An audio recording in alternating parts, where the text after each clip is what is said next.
क्या दोस्तों, मैं हूं समीर, अपने साथ जुड़े टेक्निकल इन्फॉर्मेशन चैनल पे। तो आज का टॉपिक है स्टार्टर के बारे में, जो कॉलम का स्टार्टर होता है उसके बारे में। तो ये क्या है, जो बेसिकली जो न्यू इंजीनियर आते हैं, फ्रेशर होते हैं, ये उनके हिसाब से वीडियो बनाया हुआ है। तो चले वीडियो शुरू करते हैं।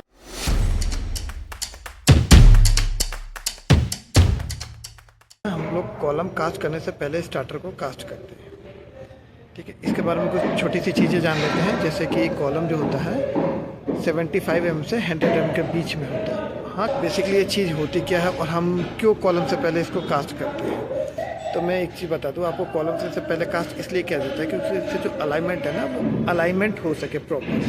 जैसे नीचे का जो कॉलम है, नीचे का कॉलम जो है उसके अलाइनमेंट में ही ऊपर का कॉलम है, इसलिए हम लोग पहले ही मार्किंग करते हैं। मार्किंग करके ही स्टार्टर भरा जाता है, ठीक है, ताकि और जो कॉलम का जो फ्रेम होता है ना, वो भी प्रॉपर्ली अलाइन में बैठ सेट हो जाए। अलाइन में बिना स्टार्टर के कॉलम करेंगे तो वो अलाइन नहीं हो पाएगा, ठीक है। और कॉलम की हाइट भी क्या होती है, हम तो भरते हैं, जो फ्रेम बनाते हैं वो मतलब 2.4 मीटर के आसपास होता है। तो उतने ऊपर लाइन डोरी बांधना पॉसिबल नहीं होता, इसीलिए हम लोग लाइन डोरी नीचे बांधते हैं।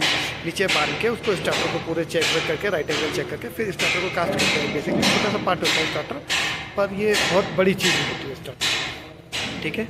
स्टार्टर का मतलब मेन काम ये होता है। और अगर उसके थिकनेस की बात करें हम, तो 40 mm to 75 mm होता है, ठीक है। स्टार्टर का मेन जो कारण है स्टार्टर कास्ट करना, जो स्ट्रक्चर जो अलाइनमेंट होता है ना, उसको इंश्योर कर सके अलाइनमेंट, ठीक है। इसीलिए हम लोग स्टार्टर कास्ट कर रहे हैं। वैसे आपकी स्क्रीन पर डिस्प्ले पे शो भी कर रखा है स्टार्टर क्या चीज़ होती है। वैसे तो सब जानते हैं, अगर जो नहीं जानते वो स्क्रीन पे शो कर रहा है तो वो आप देख सकते हैं स्टार्टर। तो कॉलम का स्टार्टर भरने का मेन मकसद हमारा यही होता है, एक छोटा सा पार्ट होता है स्टार्टर कर सकते हैं, भरते हैं, ठीक है।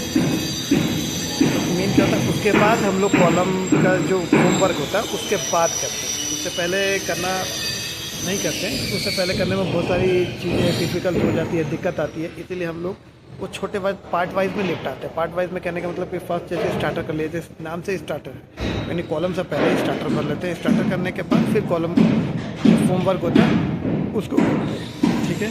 तो मेन मकसद हमारा स्टार्टर का यही होता है कि भाई स्टार्टर इसलिए भरा जा सकता है कि ताकि मेन है जो अलाइनमेंट कर सके हर चीज़, ठीक है।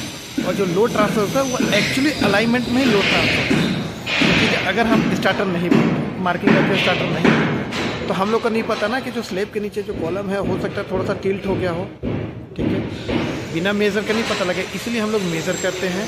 जो नीचे का मेज़र होता है वही मेज़रमेंट ऊपर लेते हैं।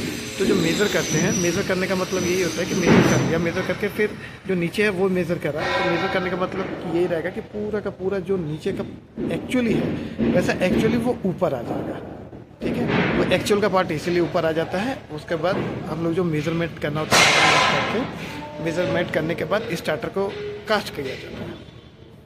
तो स्टार्टर कास्ट करने का मेन मकसद यही होता है। जो फ्रेशर आते हैं, हालांकि ठीक है थोड़ा बहुत जानते हैं, पर मैं ये नहीं कह सकता कि बिल्कुल ही नहीं जानते। जो जानते हैं बहुत अच्छी चीज़ है, जो नहीं जानते वो वीडियो देख सकते हैं, ठीक है। अगर मेरा वीडियो पसंद आए तो लाइक करें और शेयर करें और सब्सक्राइब करना ना भूलें।